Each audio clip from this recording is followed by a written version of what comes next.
یہ کہانی ہے ایک ایسی قوم کی جس نے زمین پر اپنی طاقت کے جھنڈے گاڑ دیے تھے۔ وہ اونچے اونچے محل بناتے، مضبوط قلعے تعمیر کرتے اور پہاڑوں کو تراش کر اپنی شان و شوکت کے لیے یادگاریں کھڑی کرتے تھے۔ یہ لوگ قوم عاد کے نام سے جانے جاتے تھے۔ قرآن پاک میں ان کا ذکر کئی مقامات پر آیا ہے۔ اللہ تعالیٰ نے انہیں بے پناہ طاقت دی تھی۔ ان کے جسم بڑے بڑے اور مضبوط تھے۔ ان کی عمارتیں دیکھ کر لوگ حیران رہ جاتے۔ کہا جاتا ہے کہ وہ لوگ اپنی طاقت پر اتنا ناز کرتے تھے کہ زمین پر کوئی انہیں شکست دے سکے یہ وہ سوچ ہی نہیں سکتے تھے۔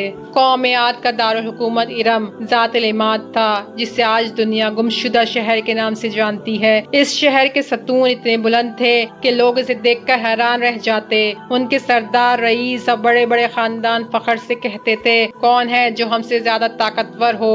انہی لوگوں میں سے ایک پیغمبر تھے، اللہ کے نبی حضرت ہود علیہ السلام۔ وہ ان کے اپنے قبیلے سے تھے، ان کی زبان اور رسم و رواج کو جانتے تھے۔ اللہ نے انہیں بھیجا تاکہ یہ قوم سیدھے راستے پر آ جائے۔ حضرت ہود علیہ السلام اپنی قوم کو بار بار سمجھاتے، اے میری قوم، اللہ کی عبادت کرو، اس کے سوا تمہارا کوئی معبود نہیں۔ اللہ سے ڈرو، اس کی دی ہوئی نعمتوں کو یاد کرو۔ اس نے تمہیں زمین پر بسایا، تمہیں طاقت دی، تمہیں نسلوں میں بڑھایا، لیکن تم اس کے شکر گزار ہونے کے بجائے بتوں کے آگے جھک رہے ہو۔ قوم کے سردار مذاق اڑاتے اور کہتے، اے ہود، کیا تو ہمیں ہمارے معبودوں سے روکنا چاہتا ہے؟ ہمیں لگتا ہے تو پاگل ہو گیا ہے۔ حضرت ہود علیہ السلام نے صبر کے ساتھ کہا، اے میری قوم، میں پاگل نہیں ہوں، بلکہ میں اللہ کا بھیجا ہوا سچا پیغمبر ہوں۔ میں تمہارے لیے خیر خواہ ہوں، میں تمہیں عذاب سے ڈرانے آیا ہوں۔ لیکن وہ لوگ ہنستے، تالیاں بجاتے اور کہتے، ہمارے پاس باغات ہیں، کھیت ہیں، محل ہیں، اولاد ہے، ہم خوشحال ہیں، ہم پر کوئی عذاب نہیں آئے گا۔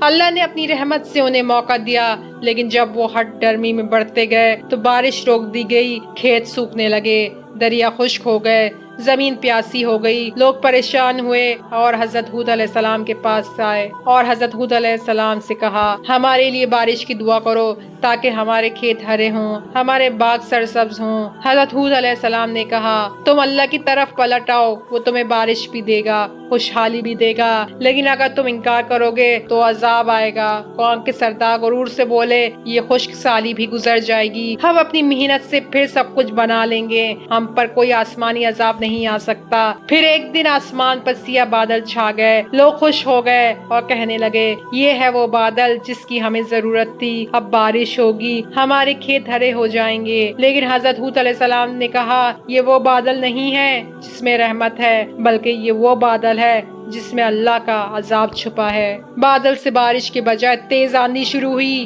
یہ آندھی نہ ایک دن رکی نہ 2 دن۔ قرآن کہتا ہے کہ یہ آندھی 7 راتیں اور 8 دن مسلسل چلتی رہی۔ زمین پر ایسے شور تھا جیسے قیامت برپا ہو گئی ہو۔ اونچے اونچے محل گرنے لگے، درخت جڑ سے اکھڑنے لگے، بڑے بڑے جسم والے لوگ ایسے اڑتے جیسے کھجور کے سوکھے تنے۔ جنہیں اپنے قلعوں پر ناز تھا وہ ریت کے ذروں کی طرح بکھر گئے، جنہیں اپنی طاقت پر غرور تھا وہ بے جان لاشوں کی طرح زمین پر پڑے تھے۔ قرآن کہتا ہے کہ زمین پر ایسا لگ رہا تھا جیسے وہ کبھی آباد ہی نہ تھے۔